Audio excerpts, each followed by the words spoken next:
यार, क्या से क्या हो गया। 26,200 300 का इंडेक्स आज लगभग 23,300 हो ही गया।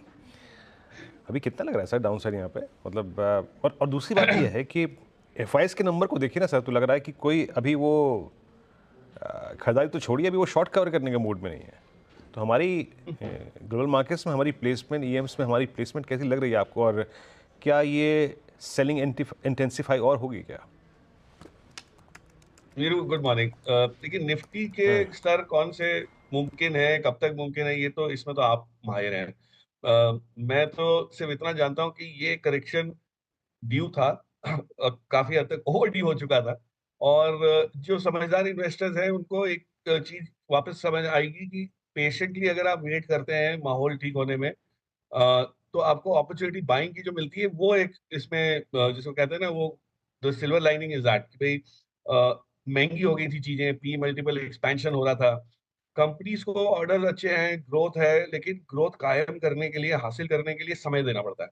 और ये जो था, ये समय मार्केट देने रेडी नहीं हो रहा था, और पहले ही सब कुछ डिस्काउंट हो रहा था। तो आई थिंक, और पहली तारीख को जब हमने, मतलब नए साल की शुरुआत के टाइम में बात की थी अनुज से, मैंने तब, आप भी थे, मैंने तब ये कहा था कि ये 1.5-2 महीना आपके लिए बहुत बढ़िया सुनहरा मौका रहेगा अच्छी अच्छे बिजनेसेस में इन्वेस्ट करने का।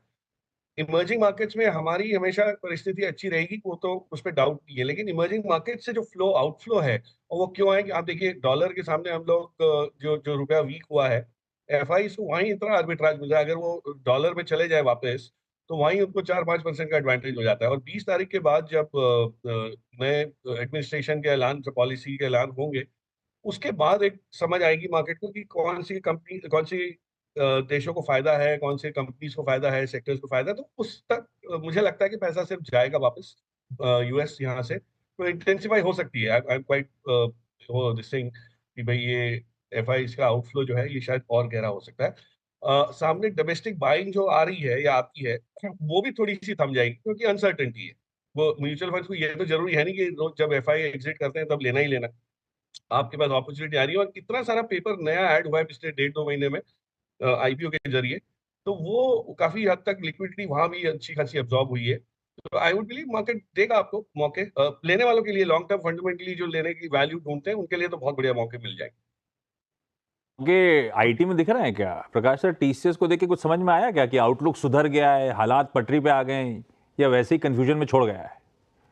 आशीष, आप तो आईटी इतना अच्छी तरह से फॉलो करते हैं। देखिए, हुआ ये है कि उम्मीद थी टीसीएस परफॉर्म नहीं करेगा, और पिछले कुछ टाइम में अगर आप देखें तो बाकी सब चीजें थोड़ी बहुत हल्की हुई, वैल्यूएशन हल्के हुए, टीसीएस में कुछ ज्यादा ही गिरावट आई थी। तो एक वो कैचअप प्ले हो गया कि भाई इतनी खराब परिस्थिति है। और एक एक बहुत इंटरेस्टिंग चीज इस बार, जो मैनेजमेंट की जो बॉडी लैंग्वेज है, ये नॉर्मली मैनेजमेंट थोड़ी कतराती है बहुत खुल के बताने में, गाइडेंस देने में, और आगे कैसा माहौल है, आउटलुक है।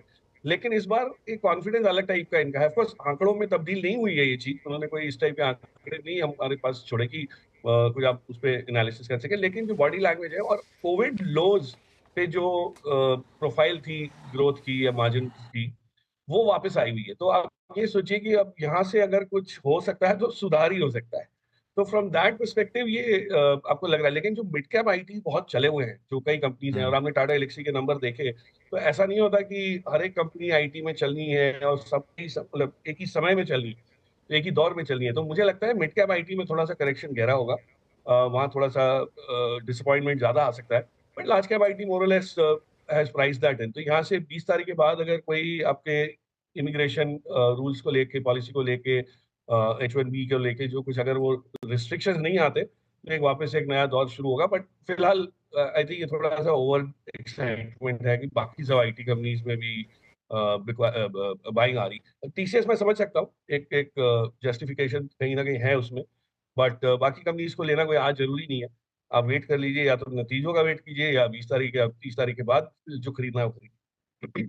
अच्छा प्रकाश सर, जाते जाते एक आखिरी सवाल। अभी वो ज्योति सर बोल रहे थे कि आरबीआई की तरफ से भी पुश, लिक्विडिटी इनहैंस करने के लिए 50 बिप्स सीआरआर में कटौती वगैरह हुई थी। सब मान के चल रहे हैं फरवरी में एक बार बजट निकलेगा, आरबीआई शायद दरों में कटौती करता हुआ नजर आए। ये गिवन है क्या? जिस तरह की रुपए की चाल है, जिस तरह से सबको लग रहा है इन्फ्लेशन का सरदर्द ग्लोबली लौट रहा है, और ट्रम्प साहब का सरदर्द तो एड ऑन है ही है, ये हो सकता है ना कि आरबीआई कट की जगह शायद वापस पॉज की तरफ बढ़ जाए, वहां पे समीकरण देखते हुए? वो एब्सोल्युटली बहुत पॉसिबल। देखिए, एक चीज समझनी जरूरी है कि बजट एक सरकार का नीति का एक वो जरिया है बताने का कि भाई हम इस साल किस टाइप का खर्चा करेंगे, क्या आमदनी होगी, किस सेक्टर्स में खर्चा करेंगे, इंसेंटिवाइज किसको करेंगे। उसके बेसिस पे लिक्विडिटी की एक अपेक्षा बनेगी और उसके बाद आप देखिए क्रोनोलॉजी के हिसाब से आरबीआई पॉलिसी आ रही है। तो आरबीआई पॉलिसी वो सब चीजों को उसका आंकलन करके ही आनी है। अब उसमें अगर बजट में इन्फ्लेशनरी एलिमेंट्स होते हैं, यानी खर्चा ज्यादा करके कहीं ये होता है कि इन्फ्लेशन जारी रहेगा या बहुत जल्दी नीचे नहीं आएगा, तो आरबीआई के पास विकल्प है ही नहीं पॉज के अलावा। बट माई सेंसेस कि आरबीआई ग्लोबल और डोमेस्टिक पॉलिसी को देख के समझ के वो करेंगे, तो हो सकता है कि पॉज हो जाए और आपको फिर थोड़ा सा वेट करना पड़े 2 और महीने। आई डोंट थिंक इसको रेट कट को हमको एंटिसिपेट करना चाहिए। बट अगर सरकार ने कुछ ऐसी चीज की जिसकी वजह से रेट कट अब्जॉर्ब होना मुमकिन हो जाता है और सहूलियत हो जाती है उसमें इकोनॉमी में, तो हो सकता है कि फिर आपको रेट कट की भी उम्मीद जो है बन जाएगी। बहुत क्रिटिकल होगा आशीष, पहली तारीख को क्या आ रहा है। I think it is this time it is more decisive. Normally हम बजट को इतना वो तवज्जो नहीं देते कि भाई इतना कोई चीज एक ही दिन में नहीं आनी है जो सारे साल में नहीं आ सकती। लेकिन इस बार जो इस करार पे हम लोग हैं, उससे मुझे लगता है कि पहली तारीख का जो बजट है वो बहुत ही अहम रहेगा। ना पहली तारीख को प्रकाश दीवान साहब होंगे हमारे साथ हमारे पैनल में। जो बिल्कुल हम बिल्कुल होंगे। जो हमें नहीं समझ में आ रहा होगा वहीं पे तुरंत प्रभाव से समझ लिया जाएगा। Prakash sir, thank you so much जुड़ने के लिए। Thank you. वीरू, टीसीएस